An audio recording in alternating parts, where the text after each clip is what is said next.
to do what we need to do, what I need to do. 30 minutes, but I'm going to give like 10 minutes for questions. Then more of also expecting that we all can contribute to whatever questions that may come in, because nobody has the full repository of knowledge. My drift, when it comes to personal finance or financial education or financial intelligence, you always wonder, is there anything new really under the sun? And I assume there's probably nothing I'm going to tell you that you'll probably be hearing for the first time today. Well, I mean, maybe in a different way, but it's probably the same. But what we do about it is what really matters, and how we go about it also determines how far we go in life. And I don't have a problem because I know the people here already have money, so there's no need to be talking too much about money. I guess it's about wanting more. Am I right? Because for you to get here, something you must have invested or committed some amount to get here, whether to fill your tummy or to fill your tank or whatever it is.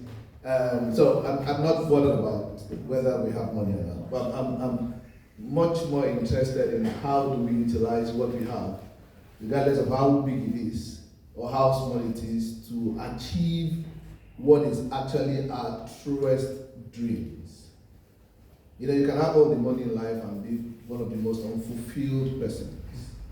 So it's not just about having money, it's about having money that is meaningful to you. And I'm going to kind of go to the soft part, what I'll call the software part of it, then also probably pick up one or two things that we can develop as we go on. Not because we don't know them, but at least let's start the conversation. So what I'm trying to do this afternoon within 20 minutes, 18 minutes I've got for the presentation part is to try and start the conversation if it's not started already, but if you've started it on your own, just to add to that conversation. And one of the things I have been pondering myself has been the issue of the elephant in the room. And I'm sure you've heard that phrase before. The elephant in the room. And for most of us, thank you. For most of us, there's always one elephant in one room. But the focus probably will be much more the financial bit today. What is that elephant in your own financial room? Or even in your own life? Let me not compartmentalize it. And I wouldn't know the elephant, but you would know it. The question is, how did the elephant get there? Because many a times, when the elephant comes in, it didn't come in as big as this. I'm sure you know that. You couldn't have entered your house this size. You must have come in as a small elephant. And over time, grew because you never attended to it. And in dealing with the elephant in the room, unfortunately, depending on the size of the elephant, you have to take certain actions. So if the elephant is still small, what are you likely to do? Just guide it out through the door. Am I right? Yeah. Right? Just guide it out through the door and then this is the way you came out. But if it has become as big as this, what do you do? Sorry? I didn't get that. That's why I keep nurturing it. You keep nurturing. That's what people have been doing. They just feel that the elephant is so big that the only thing they can do now is to keep nurturing it. And you are just tempted me now. Because I just feel like going into debt and credit cards and loans and things that people take, and they just feel that, look, we are in it already. There's no way I'm going to live without a credit card. I'm not talking about credit card for traveling in terms of, not for personal consumption, I mean, but some people just believe that without credit card, they can't survive. They can't go on a day-to-day living. It's not possible. Why? Because they've allowed that elephant to grow that big. But when the elephant has become that big, actually, what you may have to do, you may have to remove the entire wall. If you are going to get an elephant house. Because so long as that elephant is there, it's kind of moving you away from your main purpose. It's kind of becoming a divide to what or where lies your fulfillment. And if you're married, if you're not careful, that elephant, the bigger it becomes, the more you see the gulf between yourself and your wife. And you see yourself arguing over things.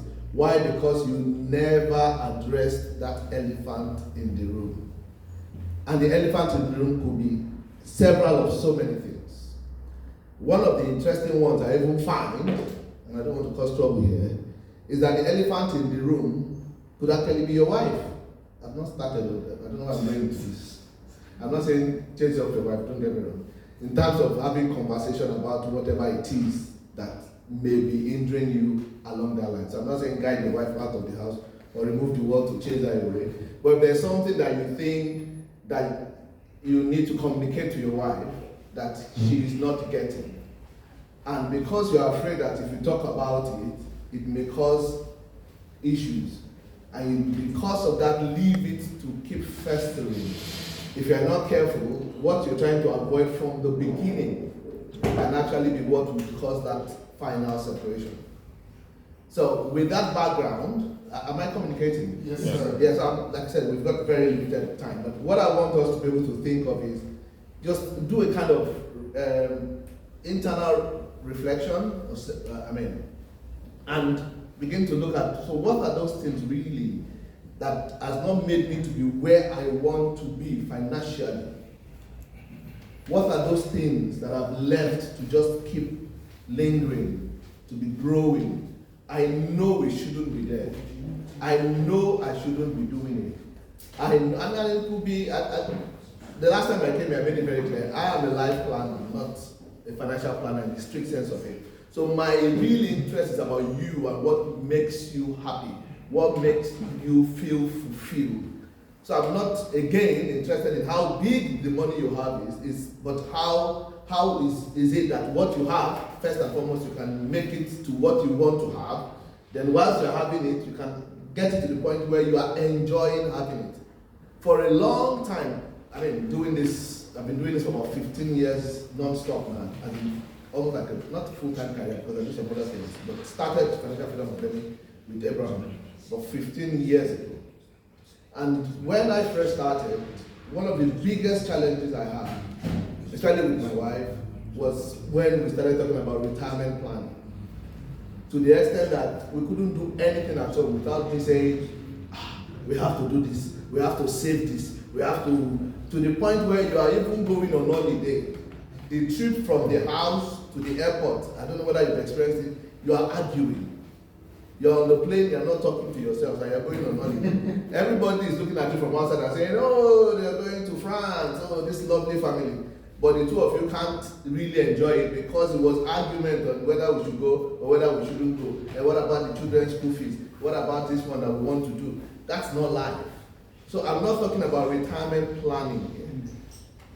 Right? I'm talking about planning for your own future. But from now, that is planning for your future without mortgaging your present. Living life as you should now without, mortgaging your future. And there are four key things I would like to talk about.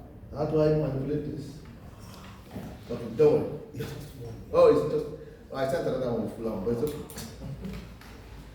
Alright, so I'm going to talk about just 4 key things, and I'm not going to delve into them too much. And I want you to, if you can, to remember those things. I term it BIND, B-I-N-D. BIND, B-I-N-D. 4 things that if you can manage and look for the elephant in that particular sphere and deal with it, you are likely to move in the direction of your goals, of your vision. The first one is the B word, which is budgeting. No matter how rich or not rich you are, to live without a budget is to live life on the edge. It may not seem like that. You may be earning a good salary that comes in as and when due. You may even be working with an organization that has never ever collapsed before. Maybe the House of Commons, that no matter what, they will never go bankrupt. But even if you work there, not to have a budget or to live on a budget is to expose yourself for the rainy day, because it's going to rain at some stage. At least you will have one major incident. It may not even have to do with your job, maybe with your health. It may be with a lawsuit. It may be something else. If you have not planned and managed your money properly, knowing what is coming in and what is going out, rather than spending money before it comes in because you are sure it's going to come in, and you're not putting money aside to build wealth, then you are living dangerously. So the question you're asking yourself is, what are those things that is making me live my life that way? Overspending, living like the Joneses, getting things that you can't afford at this time. And I'm not saying it, I still say it, you can be the richest person and yet you can still get to what you can't afford. So it's about asking yourself those questions. If I continue this way, am I sure? Like somebody puts it, that if your outgoing is more than your incoming, whatever the difference is your downfall. That if what is going out is more than what is coming in, whatever is sustaining that lifetime, that lifestyle, is what will bring it down eventually. It doesn't matter whether you have the gates or not. It's just a matter of time. So, budget is so critical, and I don't mean you have to write it down. Even if it's a mental one that you can keep. Of course, the best thing is to write it down and to follow it. But if that is too much of a deal because of the kind of life that the lifestyle and the work and the fact that there's so many things that you don't even have time to do that, but at least have a clear mental one to start with, so you don't have any excuse. Then, of course, next one now is I, which is, remember I said buying. The other one is income. You always need an income. Depending on what your goals are, depending on what your goals are, of course, then the more income, or the size or the quantity or the number or the amount of income that you need. But the beautiful thing about income, though, when it comes to building wealth or going towards your desired goals, is that wherever you find income and you understand it, asset seems to follow income.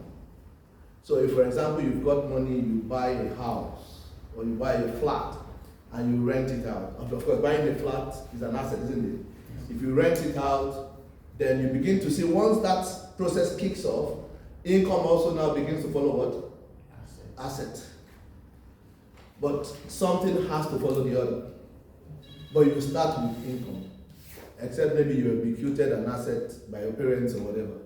So whatever you do, remember I'm still talking within the context of what is important to you. Because I assume that if where you want to be and who you want to be is that important to you, you will be ready to give up anything for it. Am I right? Not that I impose the goal on you, but it is something that you want to be. And my job here actually is to say, if you're planning to do it in 5 years' time, I am saying, why can't you do it in 2 years' time? Because if you try, you realize that you can't. There's this story of a doctor, very successful doctor, high income earning doctor, who felt ordinarily that who he would like to be is actually to be a rabbi. But he couldn't figure it out. He felt that he needed about 10 to 15 years to be able to do that, of course, so that he would have done every other thing. And he was challenged about it. And every time he thought of it, he said, no, I can't, it's not possible. And when asked why would it not be possible, he mentioned some of his own elephants in the room. He has 3 daughters who were teenagers. And he couldn't comprehend how those teenagers would be able to survive if, of course, to become a rabbi from a high-earning doctor, you have to have significant drop in income. Am I right? How are my girls going to deal with this? And yet, the very thing that would make him the happiest man is in sight. But the reality is like, how do I deal with this elephant in the room? So eventually he got the courage, or he was encouraged to speak to the girls. And part of the persuasion for him was when he was asked, so which one do you think your children would like better? A dad who earned so much income, provided everything they wanted, but died or lived a miserable life. Or a dad who doesn't have so much income, but is happy, all around, and what he's doing is himself. Who do you think your daughter would like to see you be? Your own daughter may be different in terms of what the response is. But for this particular man, the man felt, look, I'm sure my daughters would rather see me a happy man. But it still does not remove the elephant in the room. Am I making sense? Mm-hmm. So how did he go about it? Of course, he had that conversation with the 3 girls. 2 of them were perfectly happy. No problem. Just be yourself. But there's the middle child who, of course, was still in high school, and she really wanted to finish school with the people she started school with. And on and on and on and on and on. But at least, what I'm trying to say is, at times the elephant is so big that if you look at it, you run away. But if you break it down, it's not as big as you think. So that thing really that probably is stopping you from making that progress, regardless of where you're at. And I'm sure, because life is about progress. This time you stop progressing, then you know there's a problem somewhere. So whatever you think it is that is stopping you, and you think this one has come to stay, it has not come to stay. It's just a case of looking at it in a different way. So if you think you need more income, and I've done a lot of stuff. I've been to, these people that, not these people, the people who come to collect our waste, in our various homes. I've tried it before. I was doing financial training, but my business was more of seasonal. So when it comes around Christmas and all those things, everything is quiet. I did royal mail, because the other thing would have been just for me to sit down and wait for January or February or March. But I had goals, I had income. I had goals that I needed money to be able to meet up with. So for me, there was no shame. Sure, if you had seen me, let me not talk about, I had some experience I don't even want to talk about. But if you had seen me, nothing like shame would ever have crossed my mind, because I knew I was doing this for a particular purpose. And we need to get to that mind, and I'm not saying you should go and be doing waste and whatever, don't get me wrong. But the whole idea is, if it's important to you, and you know you need income, as long as it is legit, you may have to take a second shift. Rather than saying, what would they say? Seeing me in another this thing. You may have to do Uber Eats. I know I'm going down now. Some people saying, God forbid. But it's not the Uber Eats as the problem. It's the principle. Because if you can't do Uber Eats, even when you are bigger, there are some things they will offer you that is bigger, far bigger than Uber Eats, but you still consider it small at that level. Amen. So you have your budget, you have your income. The next one, remember I said is mind, is your net worth. And your net worth simply is your asset minus what? Your liability. If it is a plus, it means you're on the right side at least. It doesn't mean you're moving as fast as you can move. If it is a negative, then you know there is a problem. So what it simply means that the size of my house does not really tell how rich I am. The size of my car does not really tell the story. Because I can have a car that is 80,000 pounds or 120,000 pounds, but the debt on it, if anything happens to that car, it has to be taken back. I have so much to still pay off. So you need to be checking that at every time. I'm just trying to talk about things that you don't have to say, well, I have to write them down every time. But think about it. What is your asset now? Put it all together. Whatever it is that you can sell for cash is generally considered an asset. Thank God for the accountant said, when you start talking about depreciating assets and not just forget about that one. The day you're in trouble, you will know whether it's depreciating or not. It is what you can sell for money. That is what asset is. So ask yourself, what can you sell for money? And everything about you, your wristwatch, the 75 inch TV on your wall that I've been looking at, and I've been looking at, is probably not being watched. The various things you've got, they are assets. Ask yourself, what are your liabilities? And if anything were to happen to you now, what is left? Because that is actually your real net worth in terms of available money to do something with. So it's not about, like I said, how you are presented outside. It's about how much of asset, and of course, what we would encourage is to try and increase your asset as aggressively as possible and reduce your liabilities. And liabilities, you can talk about credit cards, debt, loans, and all those things. Reduce them, especially the interest-bearing ones, so that you clear them off and free yourself. One of the things I have observed is cash is king. It may look like an old thing because we have all gone digital. But when you are liquid, let me put it that way, you realize that you are in a position to do more things than those who are not. In short, more often than not, those who are not liquid will come to you when they are in trouble, after they have bought what they should not have bought, at the price they bought it. They will come and meet you and ask for you to buy it at a lower price because you are liquid. So whatever you do, make sure you keep adding income and also keep checking your net worth. The last one, I think I've done, the last one is debt, buying. So we said it over and over again. Debt is a double jeopardy. If you can avoid it, avoid it. And more often than not, we talk about debt elimination, not debt restructuring, not debt consolidation, not what they call this credit transfer, moving from one credit card to another, even though the debt is still there. If you deal with that, I think those 4 key areas, there's likely to be progress and measurable progress, regardless of where you find yourself. And if you're somebody who feels, look, I'm already okay, I have my house, I paid for everything, what it does is that it frees you more money to do things that are beyond you, rather than just for you living for yourself. Amen. Amen. I've communicated in a very simple way. Thank you very much. So I'm going to give it back to him, then we'll take questions at the end of it. Thank you. Thank you so